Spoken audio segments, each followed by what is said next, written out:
be in that land, and that the mitzvahs that God tells you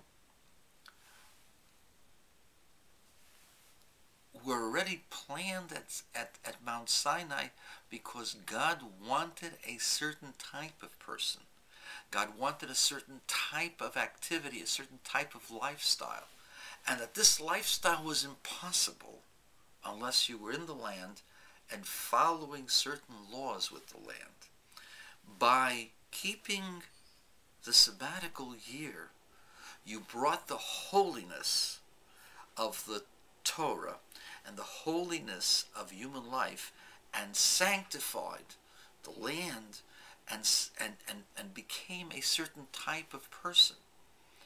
And so from the moment that God revealed God's self on Sinai, God had in mind that we were to do these commandments in a certain way, and by doing them in a certain way, we would come to the purpose that God had intended.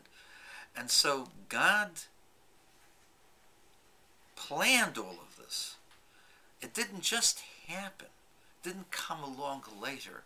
Well, we were there approximately, we needed a place to stay, but rather God had pre-planned and saw all of the events that would take place later, and all of the things that we were to get involved with later, that this is the intent, this is how it's supposed to go down.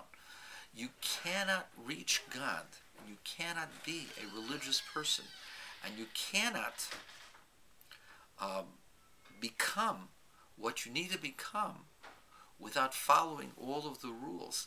And these rules were already set up and seen on Sinai, planned out.